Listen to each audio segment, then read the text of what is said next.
આજરોજ યુવક કોંગ્રેસ અને એનએસયુઆઈના માધ્યમથી જામનગર જિલ્લા રમતગમત અધિકારી કચેરી ખાતે એક આવેદનપત્ર રજૂઆત કરેલ છે।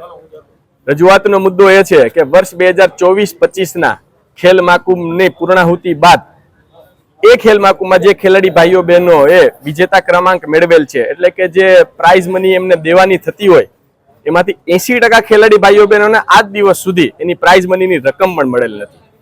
પ્રાઇઝ મની તો નથી મળેલ, પણ પોતે પાર્ટિસિપેટ થયા હોય તેના સર્ટિફિકેટ, પોતે પ્રાઇઝ મેળવેલ હોય તેવા સર્ટિફિકેટ પણ આજ દિવસ સુધી ખેલાડીઓને ગત વર્ષના મળેલ નથી। અને આવતીકાલે વર્ષ 2025-26ના ખેલ મહાકુંભની શરૂઆત થવા જઈ રહી છે।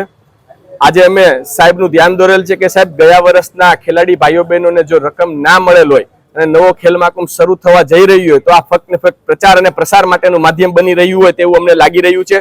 વિદ્યાર્થીઓની, ખેલાડીઓને અમોને લેખિત ફરિયાદ પણ મળેલ છે અને આજ રજૂઆત કરેલ છે। સાહેબે સ્વીકારેલ છે કે અમે આપી નથી શક્યા, પણ મોટા ભાગના ખેલાડીઓને આજ સાંજ સુધીમાં અમે રકમ એમના ખાતામાં મળી જશે તેવા પ્રયત્ન કરીશું।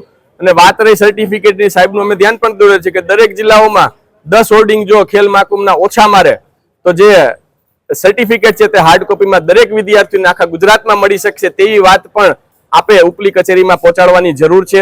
સાહેબે અમારી બંને વાત ગ્રાહ્ય રાખી અને ખાતરી આપેલ છે કે અમારી તમામ માહિતીઓ ઉપલી કચેરીમાં પહોંચાડશે અને ખેલાડીઓને આજ સાંજ સુધીમાં એના મળતી રકમ હશે તેને મળી જશે। જય હિન્દ, જય ભારત।